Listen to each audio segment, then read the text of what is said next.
Garrett, you have been a part of Tulsa King since the beginning.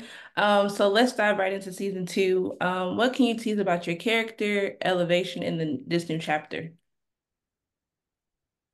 Well, in season one, what Terrence Winter, our creator, had done was really create a lot of wonderful characters and make them compelling. And I think now going into season two, once you know these characters and you have your favorites and you're rooting for them, now it's really time to blow some shit up, you know. Now it's when they get their hands dirty and progress a little further with the empire that they've been building. And so you get to watch that sort of happen, begin, escalate, expand, and you know, come entertaining. Because Mitch faced numerous threats throughout season one. What do you believe drives him more in the upcoming season? Loyalty, power, or the will to survive? It's what drives Mitch is absolutely the loyalty in this environment. He feels his whole life he's been trying to sort of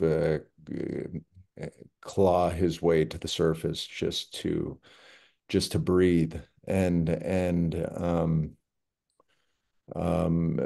from the moment he met Sly, he'd really just been sort of coasting on this surface of just sort of being out of a shitstorm in life. And Dwight, Sly's character, gave him an opportunity that was really just a gift in the cards for him. And he's going to hang on to that, and pay his dues, remain loyal to the one that feeds him and gives him wings. Yes.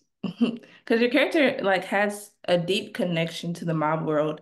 How do you use that background to shape your performance? And did you have any collaboration with the writers to expand it in season two? Well, it's sort of, there's slight little you get to see there's more similarities than not between somebody that's kind of grown up as kind of a cowboy, Hmm. and a mobster. Yeah, cowboys go off to be outlaws, and mobsters go off to be, you know, criminals, to a high degree. And so they both have um, these beautiful, unwavering, rebellious qualities that are just sort of fascinating and romanticizing.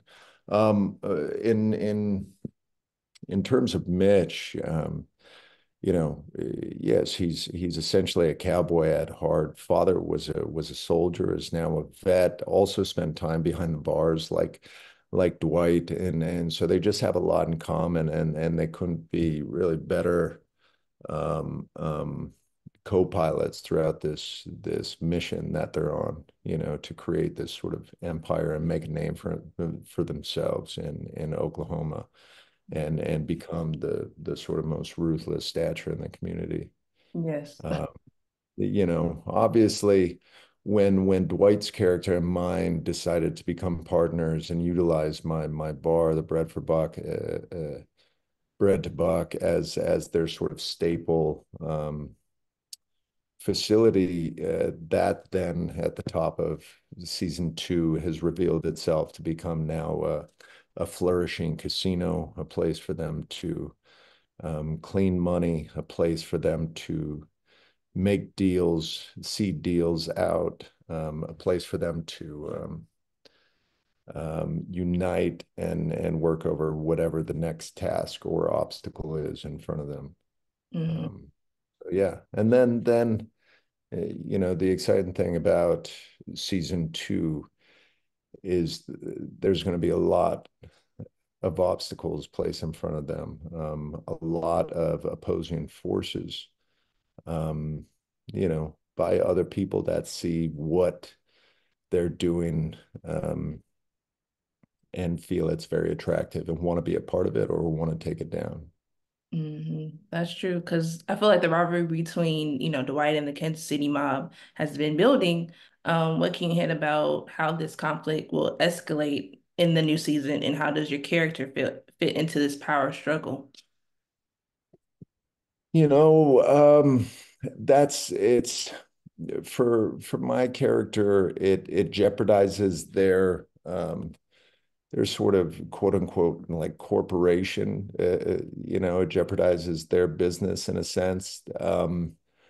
My focus is merely on coming in to support and help wherever I can, and then you'll get to see some other fun avenues that I'll get to explore a little bit in this that I can't just talk about just yet. But they're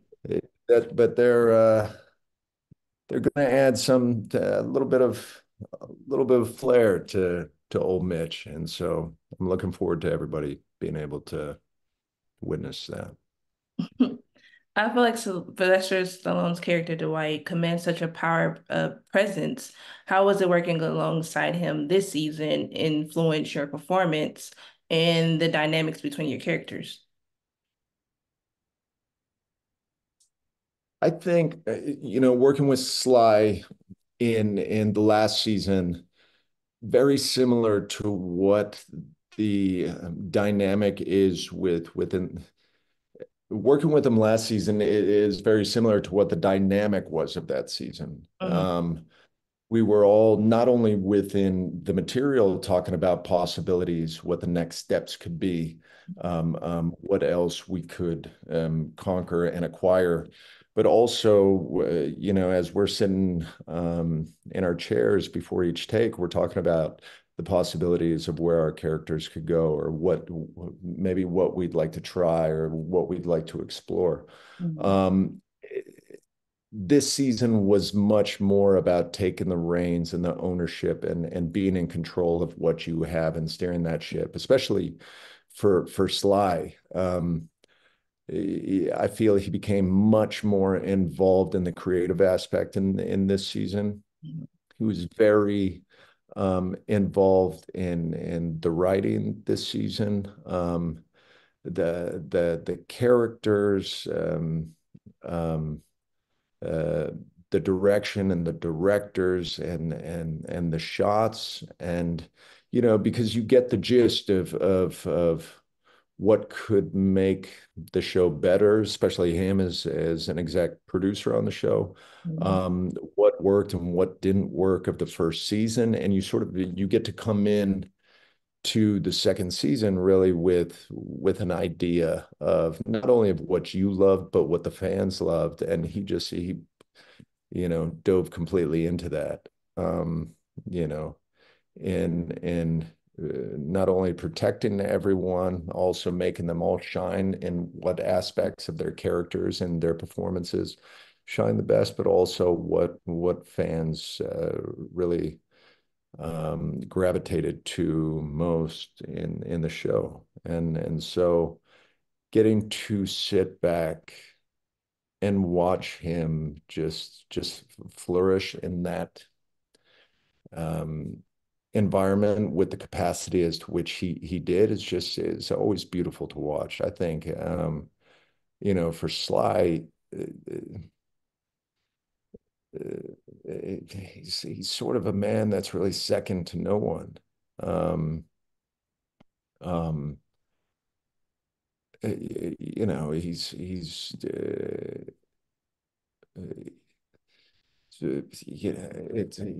a legend, but he's also it's just his capacity to deliver in so many arenas creatively is just wonderful, and those are the people you want to be around. Those are the artists you want to work with. The ones that are always living to their fullest potential on and off set, and that's Sly. So I respect and admire him tremendously. The Tulsa setting offers a unique background for a mob story. How does this feel? How do you feel this uncontroversial environment continues to shape the dynamics of the criminal world as season two progresses? Sorry about Things get heated. Oklahoma's a very hot place. It's there's look, landscapes lend themselves to a lot of motivations. I mean, in a very barren, the hot, desolate landscape, you can find that people get quite desperate, and sort of strive and claw to succeed and to gain and to achieve.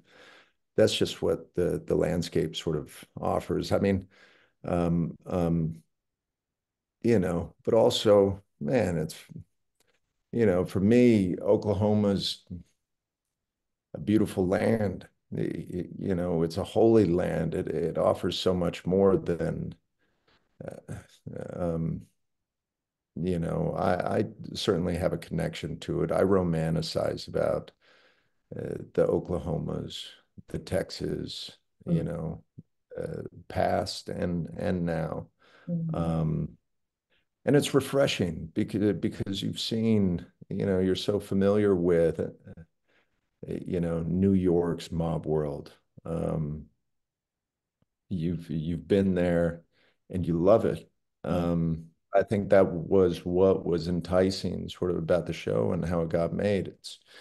It was kind of the idea of what if we took that and put it in this landscape? Would people sort of laugh at it or just be a little more intrigued because it happens more than you think it does there? And I think not only are those stories kind of being revealed to us, a lot locally when we're there about all the other mischief that tends to go on. Mhm. Um, but people just like to see it, especially people in those parts love to see this mischief go down in their backyard Mhm. and put themselves in the position of uh, what would I do in this situation, or would I jump on Sly and this crew of misfits, goon squad, if given the opportunity. Yeah, it just, it's conflict. It's like conflict in the South's backyard, and there's something dangerous and charming about that. Definitely is client from Texas, so that that does transpire. Oh, whereabouts? I'm in Houston, Oh, but oof. I'm in like Manville area is like country, so it's like nothing but trees and I cows. only say oof because then we had to shoot a little bit of Friday Night Lights down there, and it was just the humidity when we were shooting in those football pads and down there was scorcher. Other than that, I've had some really wonderful times down there in Galveston. Yes, yes, And that's my favorite parts. Season one featured intense scenes like the bar fight that leads to Wild Trip's death. How did you approach filming such a physical scene, and how do you have any behind the scenes memories to share from that day? that day for me, a relief, massive relief. In television, you shoot so fast. They shoot these scenes.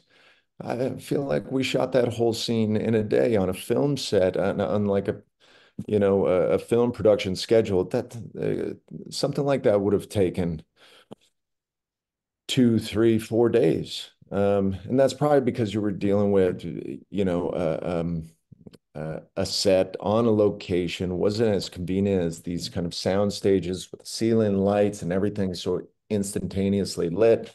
I mean, so I'll go back to I had relief that day. Mhm. I we shot that whole bar fight shootout in maybe a half a day or three-quarters of a day. I was glad that it wasn't drawn out. I loved, on that particular day, this production of being able to go in there and just shoot everything you know you need, what you have to get, the critical shots, the shots just for bonus, just in case sort of shots, the grueling shots, the explosive shots and everything. And it's so sort of um um you know wonderfully thought and planned out and methodical, much more than some productions you could get on. I mean, Paramount Plus has really hired some of the best crews that I've worked with. Oklahoma had incredible crews for that. Yeah, we had a really great group. Um, um, On-set memories, for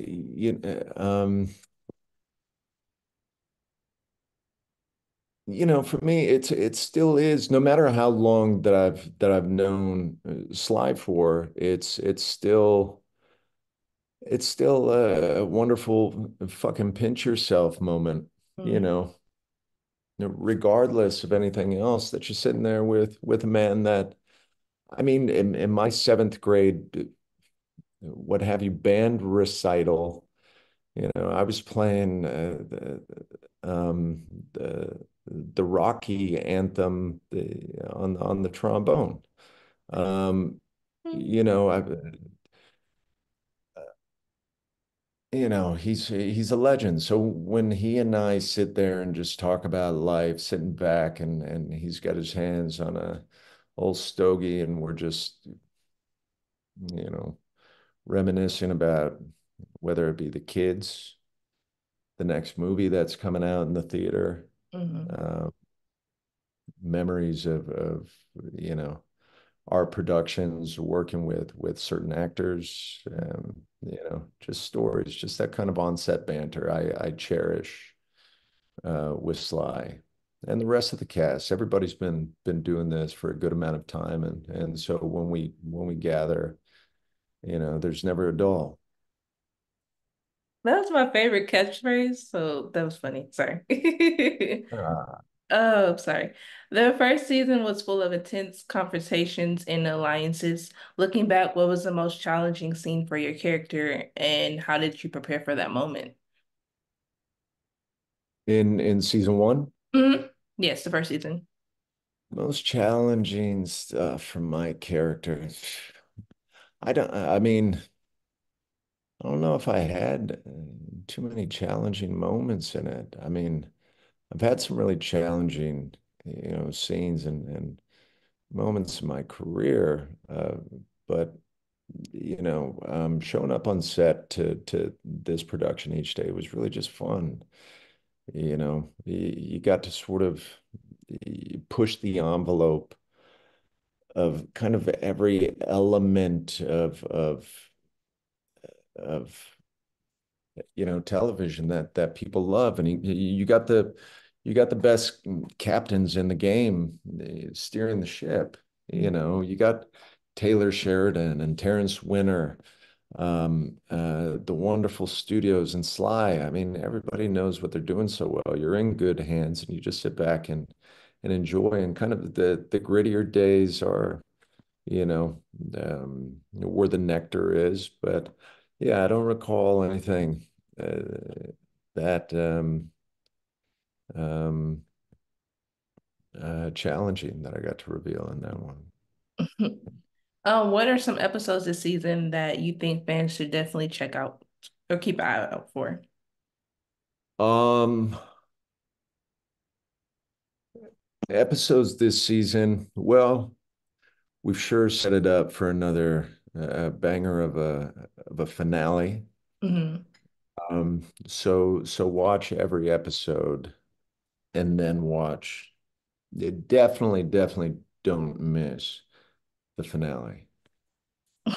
But watch all the episodes because those are going to make you know what the finale means, but absolutely don't miss what I'm trying to say is if you miss, then that won't make, just watch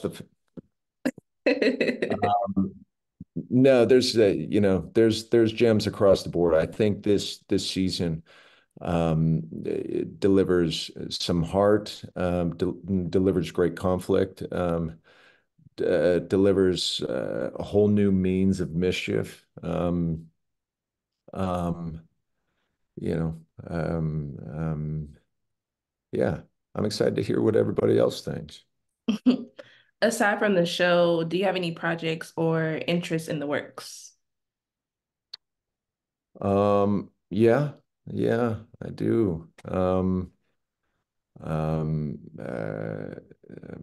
just about, well, which ones can I speak about?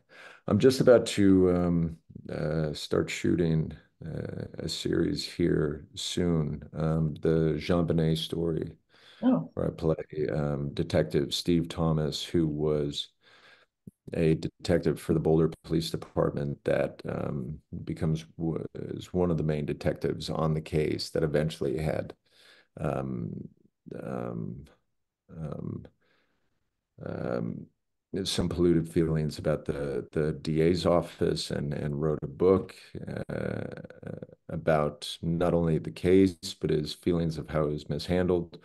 Yeah, so I'm embarking on that right now. We start shooting next week. Um, yeah, there's a couple films in the can that are coming out. I'm excited about as well. I've had some beautiful journeys in the last couple of years shooting those, and I guess that's for a much bigger conversation when the time comes. But yeah, there's a lot of wonderful things going on. what would you like to say to everyone who are fans and supporters of your work? Boy, hold on because it's just getting started. Yes. Well, thank you so much for taking the time to talk to me. I really appreciate it. Me and my dad has been rewatching the show on Sundays. We kind of watch it as a family right now, so it's been kind I think that's been one of the most I think that's one of the sweetest of the most common uh, things I've heard. A lot of my close friends have all said, and my dad, it's like the first show in a very long time, if ever, that my father will not let me watch this show without watching it by his side or the whole family and stuff. And I think that's very unique. And that's never really been the response to most of the things I've done. So it feels good that it, um, no matter what sort of one thinks or this or that about either the demographic or something, the fact that it's bringing families together, of. fantastic. Yes. But even though you was on Friday Night Lights, I enjoyed you. Me and my dad still watch that, even though that it's so different from the series, but watching it back now and just seeing how your career has transformed, it's amazing to me. So Thank you so much.